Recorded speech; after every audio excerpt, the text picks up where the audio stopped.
Ushbu ushbu loyiha Sanoat qurilish bank hamkorligida Surxondaryo viloyati Denov tumani Shahrnov mahallasida 531-konturda amalga oshirilmoqda.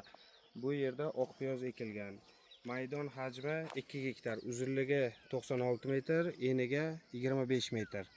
Bu yerdagi ekinlar zamonaviy usullar bilan parvarishlanmoqda.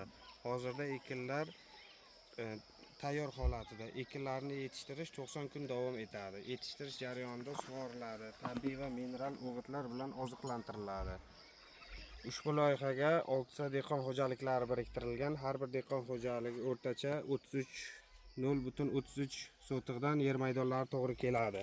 Loyihani samarali amalga oshirish uchun lider tadbirkor Cho'ntosh Agro Ekspert tomorqa xizmati mas'uliyati cheklangan jamiyat ishlab chiqarish kooperativi biriktirilgan. Ushbu loyiha bo'yicha har bir gektardan